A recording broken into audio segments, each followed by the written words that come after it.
আমরা নিয়মিতভাবে ভগবদ্গীতা থেকে আলোচনা করছি, ভগবদ্গীতা 2য় অধ্যায় সাংখ্যযোগ থেকে। তো সাংখ্যযোগে ভগবান আত্মা পরমাত্মা এবং শরীর সম্বন্ধে বর্ণনা করেছেন, এবং এই শরীর হচ্ছে অনিত্য, আত্মা হচ্ছে নিত্য। সে সম্বন্ধে আমরা অনেক দিন ধরে শ্রবণ করছি। ভগবান বিভিন্ন যুক্তি দেখাচ্ছেন অর্জুনকে। অর্জুন শোক করছিল যে তার আত্মীয় স্বজন বন্ধুবান্ধব মারা যাবে, কি হবে। তো ভগবান বলছেন শোক করার কিছু কারণ নেই, কারণ আত্মার মৃত্যু নেই, আত্মার জন্ম নেই, মৃত্যু নেই। আত্মা কী হবে, একটা শরীর থেকে আরেকটা শরীরে যাচ্ছে। তাই যে আত্মা যেটা নিত্য, তার কখনো মৃত্যু হবে না। আর যেটা শরীর সেটা অনিত্য, সেটা কখনো চিরস্থায়ী হবে না। কিন্তু আমরা যদি মনে করি শরীরটা চিরস্থায়ী থাকবে, তাহলে দুঃখ। শরীরটা চিরস্থায়ী নয়, এটা আমাদের জানতে হবে। এই জ্ঞানটা আমাদের জানা দরকার। তাই এই আত্মা এত সূক্ষ্ম, চোখে দেখা যায় না, বা অণুবীক্ষণ যন্ত্রের মাধ্যমে আমরা দেখতে পারবো না। অণুবীক্ষণ যন্ত্রের মাধ্যমে আমরা দেখতে পারবো না, এত সূক্ষ্ম। কিন্তু কার্যকলাপটা আশ্চর্যজনক। আত্মা এত ছোট হওয়া সত্ত্বেও, চুলের অগ্রভাগে 10,000 ভাগে 1 ভাগ হওয়া সত্ত্বেও আত্মা অদ্ভুতভাবে কাজ করছে। এই শরীরের মধ্যে চুলের অগ্রভাগে 10,000 ভাগে 1 ভাগ সাইজ আছে, এত ছোট। আমাদের সাইজ হচ্ছে এটা। তা আমরা এত বড় শরীর, হাতির শরীর হচ্ছে একই আত্মা, একই সাইজের আত্মা। পিঁপড়ের মধ্যেও সে একই সাইজের আত্মা, বুঝলেন কিনা?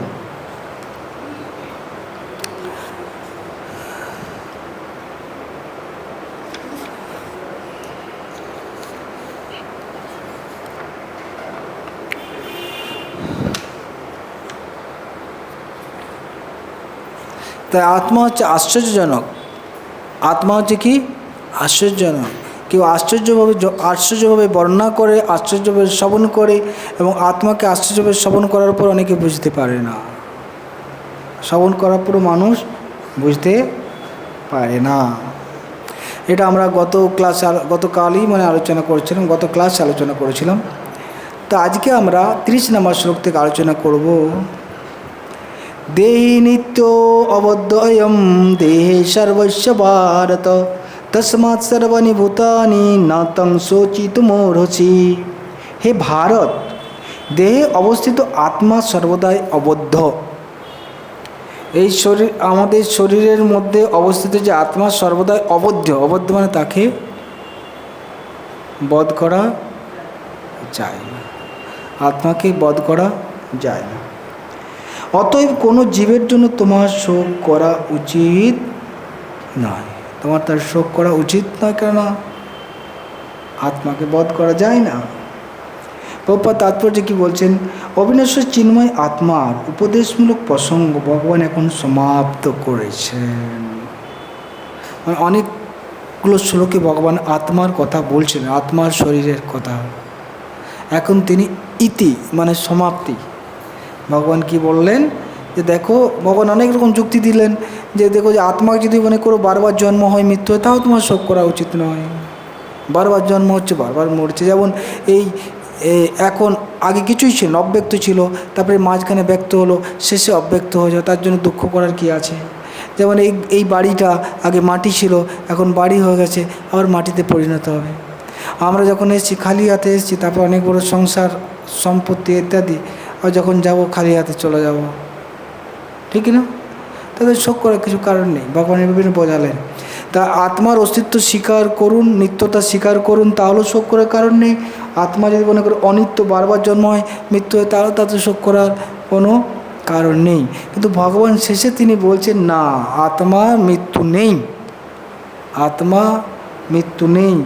তাই দেহি নিত্য অবদ্বয়ম দেহে সর্বস্ব ভারত। হে ভারত, এই শরীরের মধ্যে যে প্রত্যেকের শরীরে যে আত্মা আছে, তাকে বধ করা যায় না। তস্মাৎ সর্বাণি ভূতানি না তং শোচিতুমর্হসি। তাই তোমার শোক করা উচিত নয়। ভগবান এটা কনক্লুশন দিয়ে দিলেন, জানেন কি না? এটার মাধ্যমে তিনি কি করছেন? সমাপ্ত করছেন। বিভিন্নভাবে অবিনশ্বর আত্মার বর্ণনা করে ভগবান প্রতিপন্ন করলেন যে আত্মা অমর এবং দেহটা কি অনিত্য, দেহটা। অতএব পিতামহ ভীষ্ম আচার্য দ্রোণ যুদ্ধে নিহত হবেন এই ভয়ে ক্ষত্রিয় রূপে অর্জুনের স্বীয় কর্তব্য পরিহার করা উচিত নয়।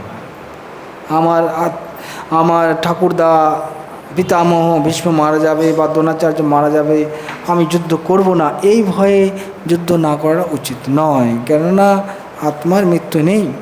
ভগবান শ্রীকৃষ্ণের নির্ভরযোগ্য প্রামাণিক শিক্ষার উপর আস্থা রেখে প্রত্যেকের বিশ্বাস করতে হবে যে জড়দেহ থেকে ভিন্ন আত্মার একটি অস্তিত্ব রয়েছে।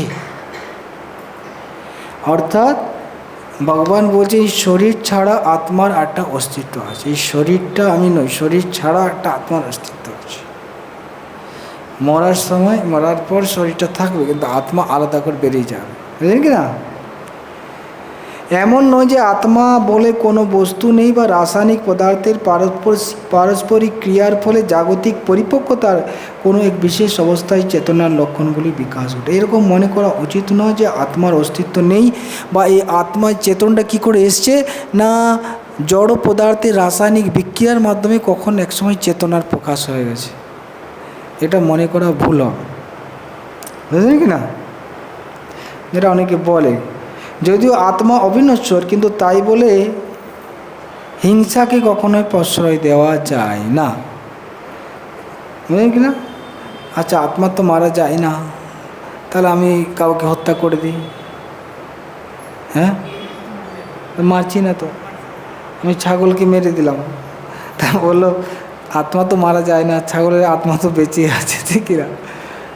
কিন্তু না, এই হিংসা করা যাবে না। কেন না ওনার জীবনে বাধা দেওয়া যাবে না, কোনো জীবকে তার জীবনে কষ্ট দেওয়া, বাধা দেওয়া যাবে না, এটা তাহলে হিংসা হয়ে যাবে। যদিও আত্মার মৃত্যু নেই তা বলে এরকম না আমি যাকে তাকে মেরে দেবো আত্মা মরছে না, এটা বলা যাবে না, ভগবান যুক্তি দেখাচ্ছে। হিংসা অনর্থক হিংসাকে উৎসাহ দেওয়া হয় না, কিন্তু যুদ্ধের সময় প্রয়োজনে হিংসাকে নিরুৎসাহিত করা হয় না।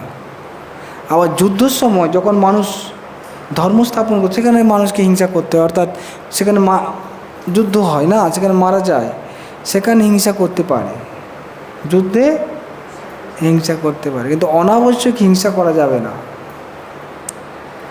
এই প্রয়োজনীয়তার সামঞ্জস্য বিধান করতে হবে, অবশ্যই ভগবানের বিধান অনুসারে, নিজেদের খেয়াল খুশি মতো না। তাই কখন হিংসা করব কখন করব না সেটা ভগবান নিয়ম দিয়েছে, সেটা কত করতে হবে। যুদ্ধক্ষেত্রে আমরা হিংসা করতে পারি, সেটা ভগবানের আইনে আছে। যুদ্ধে পশু বলি দেওয়ার একটা আইনে আছে, কিন্তু আমি নিজের মতো পশুকে বলি দিতে পারবো না, এটা হয়ে গেলে আমার অপরাধ হয়ে যাবে, দোষ হয়ে যাবে, এটা কি পাপ হয়ে যাবে। বুঝেছি কি বলতে চাইছি? তাই কোথায় হিংসা করা যাবে, কোথায় সেটা শাস্ত্রে লেখা আছে, সেইভাবে আমাদের করতে হবে, বোঝা গেছে? তার পরের শ্লোকটা যাই।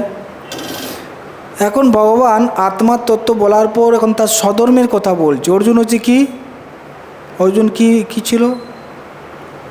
হ্যাঁ, ক্ষত্রিয়ের কাজ হচ্ছে কি যুদ্ধ করা, ঠিক না? তাই ভগবান এখন উনি একটা অ্যাঙ্গেল বোঝালেন আত্মার অস্তিত্ব সম্বন্ধে, জ্ঞান দিয়ে বোঝালেন। এখন তুমি বলছে তুমি তো ক্ষত্রিয়, তোমার কাজ হচ্ছে কি, তাই তুমি যদি তোমার স্বধর্মের কথা ভাবো, এসে ক্ষত্রিয়, তোমার যুদ্ধ করা, সেটাই বলছেন স্বধর্মম ওপি চাবেক্ষ ন বিকম্পিতম অর্হসি ধর্মাদ্দি যুদ্ধ সে অন্যত ক্ষত্রিয়স্য ন বিদ্যতে। স্বধর্মম ওপি চ অবেক্ষ, অবেক্ষ মানে যদি তুমি বিবেচনা করো, তুমি যদি নিজের ধর্ম হিসাবে বিবেচনা করো তাহলে ন বিকম্পিতম অর্হসি, বিকম্পিত মানে তোমার দ্বিধা করা উচিত নয়, তুমি যে যুদ্ধ করতে দ্বিধা করছো এটা করা উচিত নয়। কেন না ধর্মার্ধি যুদ্ধ সে অন্যাত, অর্থাৎ ধর্মযুদ্ধের থেকে শ্রেয় ক্ষত্রিয়র আর অন্য কিছু নেই। মানে ধর্মের জন্য যুদ্ধ করা এটা ক্ষত্রিয়র জন্য এর থেকে আর ভালো কিছু নেই। অর্থাৎ ধর্মের জন্য যুদ্ধ করা ক্ষত্রিয়র প্রধান কাজ, বোঝা গেল কি বলতে চাইছি? তো এখন ভগবান তার বর্ণাশ্রম হিসাবে বলছেন। আমরা এখন অনুবাদটা পড়ি নাকি, তাৎপর্যটা পড়ি নাকি? ওপর তাৎপর্য কী বলছে শোনা দরকার। চাতুর্বর্ণ বা সামাজিক অনুশাসনের 4টি বর্ণের মধ্যে সুশাসনের জন্য দায়িত্বে থাকা দ্বিতীয় বর্ণটিকে বলা হয় ক্ষত্রিয়। তাই দ্বিতীয় বর্ণ বলা হচ্ছে, প্রথম বর্ণটা কি? ব্রাহ্মণ। দ্বিতীয় বর্ণ হচ্ছে ক্ষত্রিয়, তৃতীয় বর্ণ বৈশ্য, চতুর্থ বর্ণ শূদ্র। তাই দ্বিতীয় বর্ণের কাজ হচ্ছে কি? সমাজের সুশাসন। ক্ষত্রিয়ের কাজ হচ্ছে কি? সুশাসন। ক্ষত্রিয় কথাটার অর্থটা কি জানেন? এখানে বলা আছে, ক্ষত কথাটির অর্থ হচ্ছে আঘাত। ক্ষত, ক্ষত জানেন? ক্ষত হয়ে গেছে, আঘাত। আর ত্র, ত্র মানে হচ্ছে ত্রাণ করা। অর্থাৎ যে ব্যক্তি আঘাত থেকে ত্রাণ করে তাকে বলা হচ্ছে ক্ষত্রিয়। অর্থাৎ কেউ যদি জনসাধারণ মানে নিরীহ জনসাধারণকে উপর আক্রমণ করে, ক্ষত্রিয়র কাজ হচ্ছে সেটা কী করা? হ্যাঁ, রক্ষা করে। এটা ক্ষত্রিয়র কাজ। জনসাধারণ যে কষ্ট পাচ্ছে, অনেকে দুর্বল ব্যক্তিকে আক্রমণ করে, করে না? ক্ষত্রিয়র কাজ হচ্ছে এটাকে প্রোটেকশন দেওয়া। আমাদের শরীরের মধ্যে ক্ষত্রিয় কোনটা, কোন অংশটা ক্ষত্রিয় বলুন?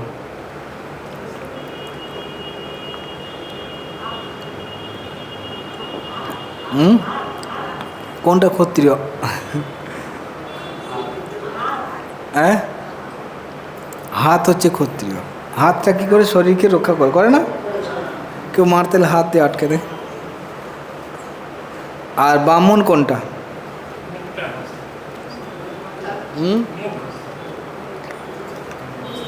ব্রাহ্মণ হচ্ছে মাথা। ইয়েস, মুখও আছে, এই মাথা হচ্ছে কি? ব্রাহ্মণ। তো সমাজে যেমন আমার শরীরকে কে চালাচ্ছে, পরিচালনা কে করছে? মাথা। তাই সমাজের মাথাটা হচ্ছে কে? ব্রাহ্মণ। ব্রাহ্মণ হচ্ছে সমাজের মাথা। ব্রাহ্মণ যদি না থাকে সমাজে, তাহলে সমাজ ঠিকমতো চলবে না। ব্রাহ্মণের কাজ কি? সমাজকে ঠিক পথে চালিত করা। তো ব্রাহ্মণ মানে ব্রাহ্মণ পরিবারে জন্মগ্রহণ করেছে তাই নয়। ব্রাহ্মণ মানে যার মধ্যে ব্রাহ্মণের গুণাবলী থাকবে, ব্রাহ্মণের গুণ যে সেগুলো তার মধ্যে থাকবে। ব্রাহ্মণের গুণ কি কি আছে? হ্যাঁ, সম, দম, তপ, শৌচ, ক্ষান্তি, আর্জবম, জ্ঞান, বিজ্ঞান, আস্তিক। সম, তার মন কন্ট্রোল থাকবে, ব্রাহ্মণের মন। দম, ইন্দ্রিয়গুলো তার দমন থাকবে। তপ, তিনি তপস্যা করবেন।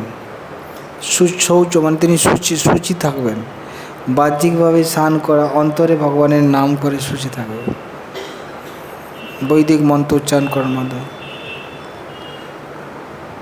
সম, দম, তপ, শৌচ। ক্ষান্তি মানে সহনশীলতা, সহ্য করবে, সহ্য ক্ষমতা হবে ব্রাহ্মণ। আর্জব মানে সরল, ব্রাহ্মণ মানে জ্ঞান, বৈদিক শাস্ত্রে তার জ্ঞান থাকবে, জ্ঞান ও বিজ্ঞান, এবং তার উপলব্ধি থাকবে, যেটা রিয়েলাইজেশন। ভগবানের, তিনি ধর্মপরায়ণ হবে, আস্তিক মানে ধর্মপরায়ণ। এগুলো ব্রাহ্মণের গুণ। যার মধ্যে এই গুণগুলি আছে তিনি হচ্ছেন ব্রাহ্মণ। তাই এরকম ব্যক্তি সমাজকে পরিচালনা করতে। কিন্তু এরকম নয় যে ব্রাহ্মণ আমার পৈতে আছে মানে আমি ব্রাহ্মণ হয়ে গেলাম, না। ব্রাহ্মণের লক্ষণ থাকতে হবে, এই লক্ষণগুলো হয়ে গেল। তো মাথা হচ্ছে কি? ব্রাহ্মণ। আর বৈশ্য মানে পেট। বৈশ্য মানে হচ্ছে কি? বৈশ্যের কাজ হচ্ছে কি? সমাজের খাবার দেওয়া, বৈশ্যদের কাজ হচ্ছে কি কৃষি, গোরক্ষা, বাণিজ্য। তারা চাষ করবে, গোরক্ষা মানে গাভীর দুগ্ধ দেবে, আর বাণিজ্য বিজনেস, এগুলো সব কি, এগুলোতে পেট ভোজন বিজনেস, ঠিক না? এটা হচ্ছে বৈশ্যর কাজ। বৈশ্য মানে পেট, আর শূদ্র মানে কি পরিশ্রম, সেবা করবে। এই পুরো শরীরটাকে টেনিকে নিয়ে যাচ্ছে। হ্যাঁ, পা পা হচ্ছে কি শূদ্র, পুরো শরীরকে বয়ে নিয়ে চলে যাচ্ছে। কিন্তু কোথায় পড়বে, গর্তে আছে নাকি সেটা কে বলবে? হ্যাঁ, পা তো চলতে থাকবে অন্ধর মতো না। হ্যাঁ, মাথা বলবে কোথায় পাটা দেবে, এখানে কাটা আছে, কাটা দেবে, পাই দিয়ে ফেলো। এখানে গর্ত আছে, গর্ত দেবে না পা। এখানে নোংরা আছে, এখানে পা দেবে না, এদিকে চলো। মাথা গায়ে, পায়ের কোনো চোখ আছে? পায়ের চোখ লান, মাথায় চোখ লান, মাথায় চালাবে। অর্থাৎ সবাইকে ব্রাহ্মণ নির্দেশ করবে, মাথাতেই সব কিছু চলছে, খাবার, পেটও চলছে, হাত, সব কিছুতে মাথা, ব্রেন, সবগুলো কী করছে? সঞ্চালন করছে। বুঝেছে কি? তো সেই জন্য এখানে বলা হচ্ছে কি, দ্বিতীয় বর্ণ ক্ষত্রিয়ের কাজ হচ্ছে, ক্ষত্রিয়রা জঙ্গলে গিয়ে হত্যা করার প্রশিক্ষিত হতেন। ক্ষত্রিয়রা বনে গিয়ে শিকার করতেন। কিসের জন্য? বনে গিয়ে শিকার করতেন, অনেক সময় বাঘের সাথে যুদ্ধ করতেন। ওদের কাজ যে কি? যুদ্ধ করা। এমনি সাধারণ মানুষের সাথে যুদ্ধ করলে হবে না তো, সাধারণ মানুষকে মেরে দিলে হবে? ধরুন কিছু কিছু মানুষ যেটা ধরুন প্র্যাকটিস করে, আমি দৌড়ে প্র্যাকটিস করি অলিম্পিকে, তো সকালবেলায় দৌড়াতে হবে না? এখন কারো ক্ষত্রিয়ের কাজ হচ্ছে কি কারোর সাথে যুদ্ধ করবে। এখন যদি যুদ্ধ না লেগে থাকে, কার সাথে যুদ্ধ করবে? এমনি সাধারণ মানুষ সাথে যুদ্ধ করবে? হ্যাঁ, সাধারণ মানুষকে মেরে দেবে না। এই যুদ্ধ যদি করতে বাঘের সাথে করবে, কার সাথে? বাঘে, জঙ্গলে গিয়ে বাঘের সাথে লড়াই করবে, তারপরে বাঘকে মেরে ফেলবে, তবে তার পৌরুষ। বাঘ সিংহের সাথে তাকে যুদ্ধ করে, সেখানে তাই শিকার করে। আর এতে কী হয় না, বাঘ সিংহ অনেক পরিমাণে বেড়ে যায়, জঙ্গলের সাধু মহাত্মাকে মেরে দেবে, তো তাদেরকেও একটা ব্যালেন্সের মধ্যে থাকবে। বুঝেছে কি না? তো তাই অনেক সময় তারা শিকার করতে যায়। ক্ষত্রিয়রা জঙ্গলে গিয়ে হিংসা বাঘকে যুদ্ধে আহ্বান করেন এবং শুধু তলোয়ার দ্বারা হাতে করে বাঘের সাথে যুদ্ধ করে তাকে নিধন করে। শুধু তলোয়ার নিয়ে বাঘের সাথে যুদ্ধ করতে পারবেন? আছে কিনা কেউ? হ্যাঁ, গুলি নয়, তলোয়ার নিয়ে কী করবে? তলোয়ার নিয়ে বাঘের সাথে চলো যুদ্ধ। আর বাঘে খুব পাওয়ারফুল, এরকম মারবে এক থাপড়া বাঘ শেষ করে দেবে। কিন্তু ও এরকম শক্তিশালী বাঘের সাথে বাঘকে পরাস্ত করবে তলোয়ার নিয়ে। তারপর সেই বাঘকে পূর্ণ রাষ্ট্রীয় মর্যাদার সঙ্গে সৎকার করা হয়। বাঘকে যদি শিকার করতে পারে, তাকে পূর্ণ রাষ্ট্রীয় মর্যাদার সঙ্গে সৎকার করা হতে পারে, তাকে সমাধি দিল বা দাহ করা, যেটা হবে। এই প্রথা আজও জয়পুরে ক্ষত্রিয় রাজাদের মধ্যে প্রচলিত আছে। জয়পুরে ক্ষত্রিয় রাজারা এরকম বাঘের সাথে লড়াই করত, কেননা ধর্মের কারণে কখনো কখনো এই প্রথার প্রয়োজন অপরিহার্য। হ্যাঁ, ক্ষত্রিয়রা শত্রুকে যুদ্ধে আহ্বান করে তার প্রাণ সংহার করতে প্রশিক্ষিত হয়। তাই ক্ষত্রিয়রা কখনো সরাসরিভাবে সন্ন্যাস গ্রহণ করে না। ক্ষত্রিয় সরাসরি সন্ন্যাস গ্রহণ করে না।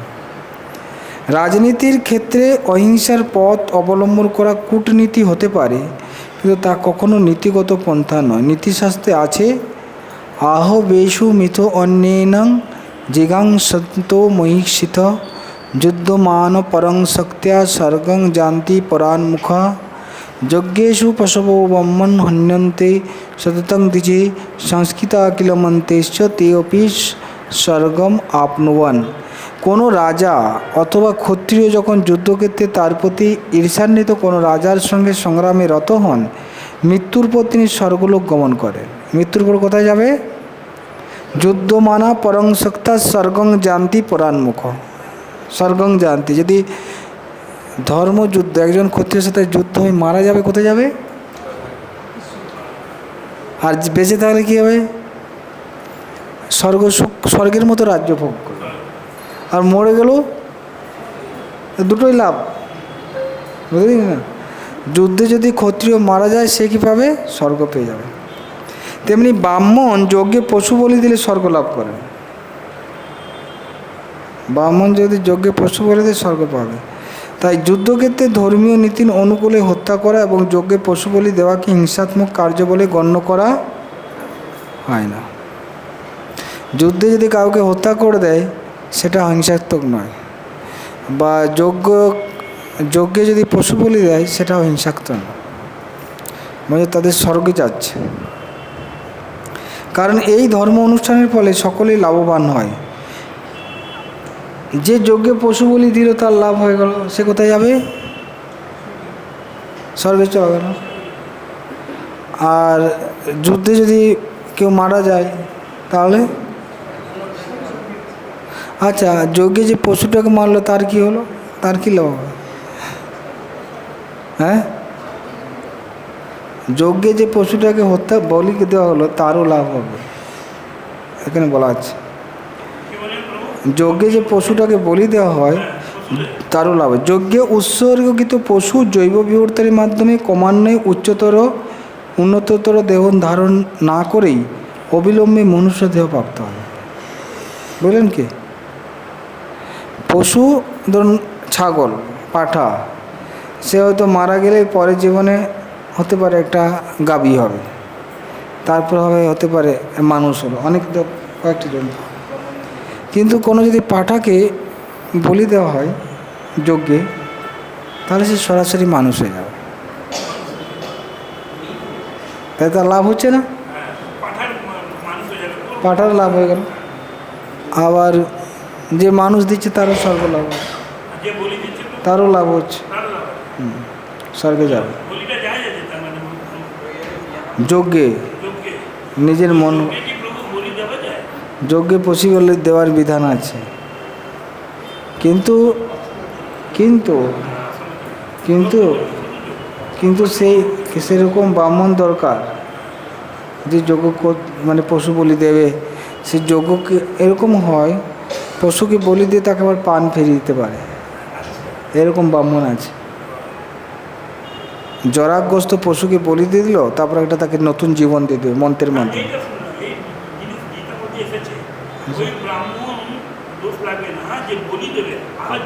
হ্যাঁ,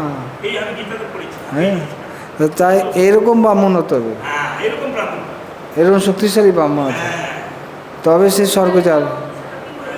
হ্যাঁ, শক্তিশালী ব্রাহ্মণ এরকম। আগেকার দিনে যজ্ঞে যে ব্রাহ্মণ ছিল দেশলাই মেচিস দিয়ে করতো না, আগুন জ্বালাতো না, মন্ত্রের মাধ্যমে আগুন জ্বালিয়ে দিত।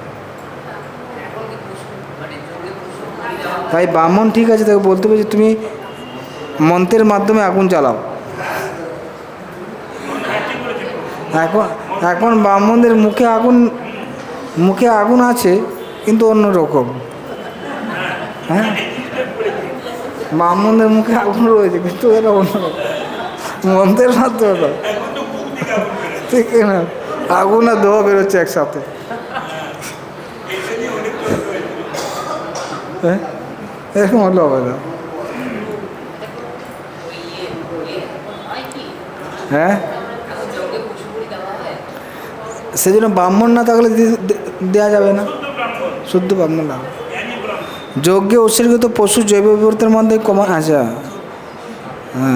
ক্রমান্বয়ে উন্নততর দেহ ধারণ না করে অবিলম্বে মনুষ্য দেহ প্রাপ্ত হয় এবং ক্ষত্রিয়রা যুদ্ধক্ষেত্রে নিহত হয়ে স্বর্গলোক প্রাপ্ত হয়, যা ব্রাহ্মণেরা প্রাপ্ত হয় যজ্ঞ অনুষ্ঠান করার মাধ্যমে। যজ্ঞেষু পশব ব্রাহ্মণ হন্যন্তে সততং দ্বিজে সংস্কৃতা কিল মন্ত্রেশ্চ তেপি স্বর্গম অবাপ্নুবান। বুঝলেন কি না? সব ঠিক যদি যোগ্য ব্যক্তি থাকে, ব্রাহ্মণ থাকে, তবে সেগুলো করতে পারবে। আর যদি যোগ্য নেই, তার জন্য এখন যোগ্য করতে নিষেধ, তার জন্য তাদের জন্য একটাই যোগ্য, হরিনাম যোগ্য, সংকীর্তন যোগ্য। হরে কৃষ্ণ কৃষ্ণ কৃষ্ণ হরে হরে রাম রাম। এখন যথার্থ ব্রাহ্মণ নেই আর দ্রব্যও সেরকম নেই, তার জন্য আমাদের জন্য সংকীর্তন যোগ্য। কী যোগ্য? হরিনাম যজ্ঞ করো। কোনো খরচ নেই, কোনো দোষও নেই, সবাই করতে পারে। কোনো ধোঁয়া টোয়াও নেই, কিছু নেই, ঘি টিউ লাগবে না, কোনো খরচ নেই, বাড়িতে বসে। হ্যাঁ হ্যাঁ, ও তো কালীর কাছে এগুলো যোগ, এই পশুগুলো যে দেয় না যজ্ঞে, আগে এরকম পশুগুলো দিত। যখন যজ্ঞটা সাকসেস হয়েছে কিনা মন্ত্রের মাধ্যমে, মন্ত্র টেস্ট করার জন্য যজ্ঞ অনেক সময় পশু বলি দিত, সেরকম সিস্টেম ছিল। এখন মায়ের কাছে পশু বলি দিচ্ছে, এটা আবার নিয়ম আছে। যারা মাংস খেতে চায়, যারা মাংস খেতে চায় তারা মায়ের কাছে পশু বলি দেয়, এটা বিধান আছে। তার মন্ত্র আছে, মাসে একদিন। কবে? অমাবস্যা। অমাবস্যা কি মাসে প্রতিদিন আসে? মাসে একদিন, মাসে একদিন মাংস খেতে পারবে। কিন্তু পাঠাকে, হ্যাঁ পাঠাকে এক কোপে, শাস্ত্রের বিধানটা বলছি, পাঠাকে এক কোপে গলা কাটতে হবে, কারণ যাতে কষ্ট কম হয় এটা, এবং গোপনে, মানে সবার সামনে নয়। কালী মানে অন্ধকার রাত্রে, সেটা আলাদা, যেখানে কালী পুজো হবে সেখানে গিয়ে গোপনে করবে, সবার সম্মুখে। এখন যেন সবার সামনে টাঙিয়ে দিচ্ছে, ঠিক না? হ্যাঁ, এটা ঠিক না, গোপনে হয়। আর ওই মা কালীর কাছে রাত্রিবেলায়, অন্ধকার রাত্রে, আর একটা বিশেষ মন্ত্র বলতে হয়। একটা বিশেষ মন্ত্র আছে। বিশেষ মন্ত্রটা কি জানেন? কাঁটার কানে কানে বলবে, আমি তোমাকে এই জীবনে খাচ্ছি, পরের জীবনে আমি পাঠা হবো, তুমি আমাকে খাবে।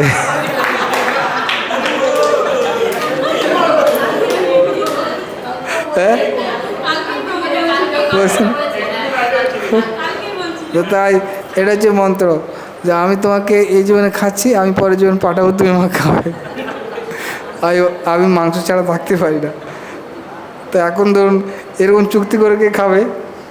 তখন বলে বাবা দরকার নেই, মাসে একদিন না খাওয়ার দরকার নেই, এত রিস্ক নেওয়ার দরকার নেই, ছেড়ে দেবে।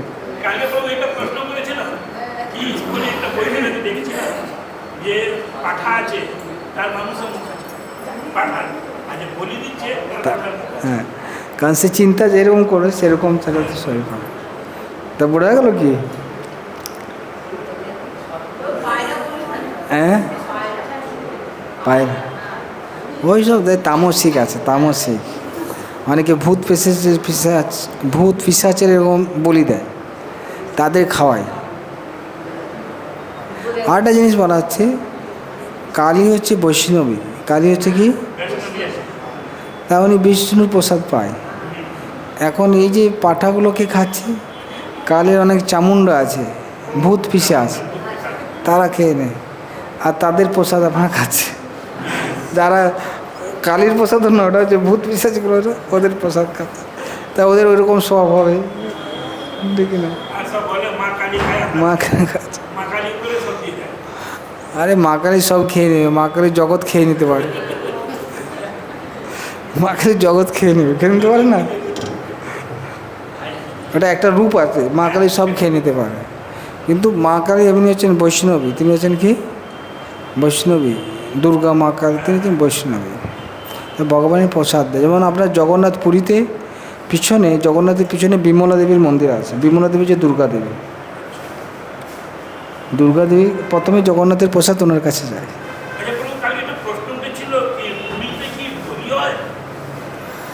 সে কথাই কত হতে পারে,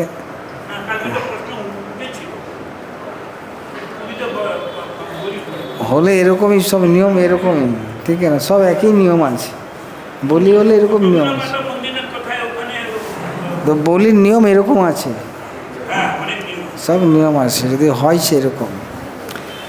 স্বধর্ম দুই রকম, জড় বন্ধন থেকে মুক্ত না হওয়া পর্যন্ত জীবকে শাস্ত্রের বিধান অনুযায়ী তার দেহের ধর্ম পালন করতে হয়, তার ফলে সে জড়বন্ধন থেকে মুক্ত হয়। এটা জেনে নেন, ধর্ম কত প্রকার? হ্যাঁ, ধর্ম কত প্রকার? দুই প্রকার। ধর্ম দুই প্রকার, একটা হচ্ছে দেহের ধর্ম, আর হচ্ছে আত্মার ধর্ম। যতদিন আমরা এই শরীরে আছি ততদিন আমাদের দেহ ধর্মটা পালন করতে হবে। যতদিন আমরা শরীরে আছি ততদিন আমাদের দেহ ধর্মটা পালন করতে হয়। আর যখন এই শরীরের ঊর্ধ্বে আরেকটা আছে, সেটা হচ্ছে মুক্ত বা মানুষ, যারা মুক্ত পুরুষ তারা সেই আত্মার ধর্মে থাকে। তারা এই শরীরের ধর্ম থেকে মুক্ত হয়ে গেছে, তারা শরীরের ধর্ম থেকে মুক্ত হয়ে গেছে, তারা হচ্ছে মুক্ত পুরুষ। তারা আত্মা স্তরে রয়েছে। তারা কোন স্তরে রয়েছে? মুক্ত জীবেরও স্বধর্ম পারমার্থিক হয়ে যায় এবং তখন তারা দেহাত্মবুদ্ধি থাকে না। দেহাত্মবুদ্ধিতে নির্দিষ্ট কর্তকর্মসমূহ রয়েছে, সেগুলি আচরণ করা অবশ্যই কর্তব্য। যতদিন আমরা শরীরের মধ্যে আছি ততদিন শরীরের একটা ধর্ম আছে, সেটা করতে হবে। শরীরের ধর্মটা হচ্ছে বর্ণাশ্রম ধর্ম। শরীরের ধর্মটা হচ্ছে কি? হয়ে গেল ব্রাহ্মণ, ক্ষত্রিয়, বৈশ্য, শূদ্র, ব্রহ্মচারী, গৃহস্থ, বানপ্রস্থ, সন্ন্যাস। এই যে ধর্ম আছে সেটা আমাদের পালন করতে হবে যতদিন আমরা শরীরের লেভেল আছে। কিন্তু আমরা শরীর নয়, আমরা হচ্ছে আত্মা। কিন্তু এখন যেহেতু আমরা শরীরের স্তরে রয়েছে, তাই শরীরের আমি তো গৃহস্থ ধর্ম পালন করতে হবে। ব্রহ্মচারী তার ব্রহ্মচারী, ব্রাহ্মণ তার ব্রাহ্মণের ধর্ম, ক্ষত্রিয় ধর্ম পালন করতে হবে। তারপরে যখন সে উন্নত স্তরে যাবে তখন সে আত্মা স্তরে, যখন সে আত্মা স্তরে যাবে তখন সে এই ধর্মগুলো আর পালন না করলেও চলবে। আমি ক্ষত্রিয় ধর্ম পালন করার দরকার নেই, সংসার ধর্ম পালন করার দরকার নেই, ব্রহ্মচারী এগুলো আর না করলেও চলবে। সে তখন আত্মার স্তরে চলে গেছে। এই যে বর্ণাশ্রম সিস্টেম আছে, ব্রাহ্মণ, ক্ষত্রিয়, বৈশ্য, শূদ্র বা ব্রহ্মচারী, গৃহস্থ, বানপ্রস্থ, এটা শরীরের ধর্ম। এগুলো শরীরের ধর্ম। আত্মার ধর্মটা হচ্ছে ভগবানের সেবা করা, ভগবানের নাম করা। হ্যাঁ, ভগবানের আর যেটা করছি, ভোগ লাগানো, আরতি, প্রসাদ, এগুলো হচ্ছে ভক্তি। এগুলো ভক্তি, এগুলো বর্ণাশ্রমের ঊর্ধ্বে। কিন্তু কেন সেটা এটা বলছেন যে ভগবান স্বয়ং এই স্বধর্ম নির্ধারিত করেছেন ও এই সম্বন্ধে চতুর্থ অধ্যায় বিশেষভাবে আলোচনা করা হবে। কি কি ধর্ম আছে আমাদের? দেহগত স্বধর্মকে বলা হয়, দেহগত স্বধর্মকে কী বলা হয় আমি বললাম, বর্ণাশ্রম ধর্ম। দেহগত ধর্মটা কি বলা হচ্ছে? যা মানুষের পারমার্থিক উন্নতি লাভের সোপান স্বরূপ। সোপান মানে সিঁড়ি। আধ্যাত্মিক মার্গে যাওয়ার জন্য বর্ণাশ্রম সিস্টেমটা ফলো করা উচিত, তাহলে এটা বেয়ে আমরা উপরে উঠতে পারব। বর্ণাশ্রম ধর্ম বা জড়া প্রকৃতির নির্দিষ্ট গুণ অনুসারে প্রাপ্ত দেহটির দ্বারা অনুষ্ঠিত বিশেষ কর্তব্যকর্মের স্তর থেকে মানব সভ্যতা শুরু হয়। দেখুন, এই বর্ণাশ্রমের মধ্যে যারা ধরুন শূদ্র, তারা মানে তমগুণে আছে।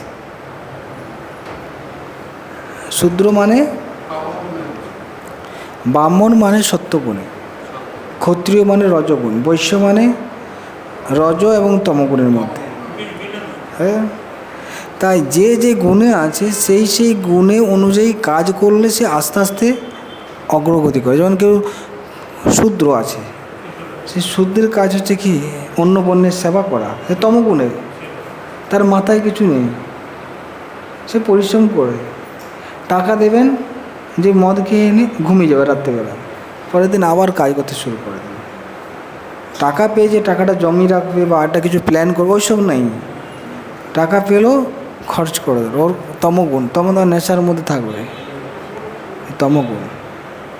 এখন এই গুণ থেকে বাঁচার জন্য সে যদি ঠিক সিস্টেম ফলো করে, বর্ণাশ্রম সিস্টেম, তাহলে আস্তে আস্তে রজগুণ তার সত্য এভাবে যাবে। এটা বলতে চাইছে, ক্রমান্বয়ে সে উন্নতি করবে। প্রতিটি ক্ষেত্রে উচ্চ কর্তৃপক্ষের নির্দেশ অনুসারে এই সমস্ত কর্তব্যকর্ম সম্পাদন করার পরে মানুষ ক্রমান্বয়ে উচ্চ থেকে উচ্চতর জীবন পায়। উচ্চতর কর্তৃপক্ষ মানে গুরু, অর্থাৎ প্রত্যেকে গুরুর তত্ত্বাবধানে থাকতে হবে। ব্রাহ্মণ, ক্ষত্রিয়, বৈশ্য, শূদ্র, ব্রহ্মচারী, গৃহস্থ, বানপ্রস্থ, এনাদের সবাইকে গুরুর আন্ডারে থাকতে হবে। সন্ন্যাসী হচ্ছে গুরু, সন্ন্যাসী মানে হচ্ছে কি গুরু, সব বর্ণ আশ্রমের গুরু হচ্ছে সন্ন্যাসী। তো তাই কারো আন্ডারে থাকতে হবে। কারো আন্ডারে থেকে যখন আমি আমার ধর্মটা করব, সেটা আমি গৃহস্থটা ধর্মটা করছি, কিন্তু আমার গুরুর আন্ডারে থাকতে হবে, তাহলে আমার উন্নতি হবে। আর নাহলে ওই সংসারে থাকলে আপনি আবার নিচের দিকে চলে যেতে হবে, ডাউন। তাই গুরু দরকার, গুরুর আন্ডারে থেকে আমার ধর্মটা করতে হবে, তাহলে আমি উন্নতি করতে পারব। বুঝতে পারলাম?